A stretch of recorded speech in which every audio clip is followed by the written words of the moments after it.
तालुक्याचे पीक परिस्थिती काय आहे सध्या आणि शेतकऱ्यांनी कसली काळजी घेतली पाहिजे? सर्वांना नमस्कार.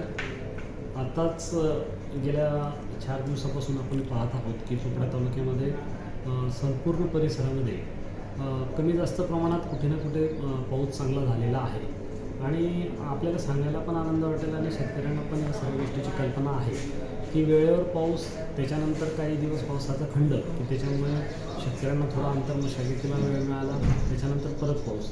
एकंदरीत साधारणतः टोटल पर्जन्यमानाच्या 65 ते 70% पर्जन्यमान आपल्या तालुक्यामध्ये अद्याप झालेलं आहे. अजून जरी आपल्याला पर्जन्यमानाची अपेक्षा असली तरी एकंदरीत खरीप पिकांची जी परिस्थिती आहे ती आजच्या घडीला तरी खूप चांगली आहे.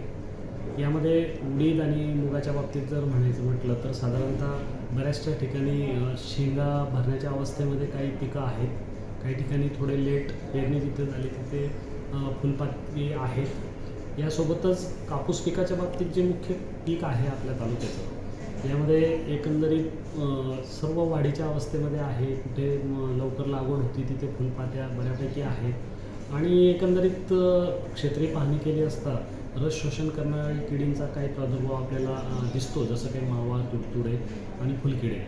तर शेतकरी मित्रांना मी एकच विनंती करू इच्छितो की आत्ता इथून पुढे आपल्याला थोडी पिकांची काळजी घेणे गरजेचं आहे. आपण असं बघत असतो की 15 ऑगस्टपर्यंत आपले पिकं खूप छान दिसतात आणि 15 ऑगस्टनंतर एकंदरीत पिकांची परिस्थिती ही कीड आणि रोगांना थोडं प्रादुर्भाव जास्त झालेला आढळतो, कारण की हवामान पण तसं त्यांना पोषक होतं. त्या अनुषंगाने आपल्याला काळजी घेण्याची आवश्यकता वाटते.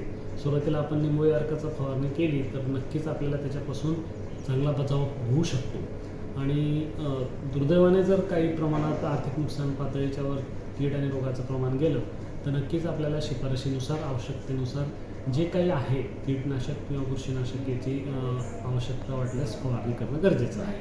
साहेब, खतांची काय परिस्थिती तालुक्यात? रासायनिक खतांच्या बाबतीत बघितलं तर साधारणतः पहिला आणि दुसरा डोस जो आपण म्हणतो शेतकऱ्यांचा पूर्ण झालेला आहे. एकंदरीत रासायनिक खतांचा कुठेही असं शॉर्टेज म्हणून नाही किंवा शेतकऱ्यांच्या तक्रारी नाही की खत मिळत नाही वगैरे.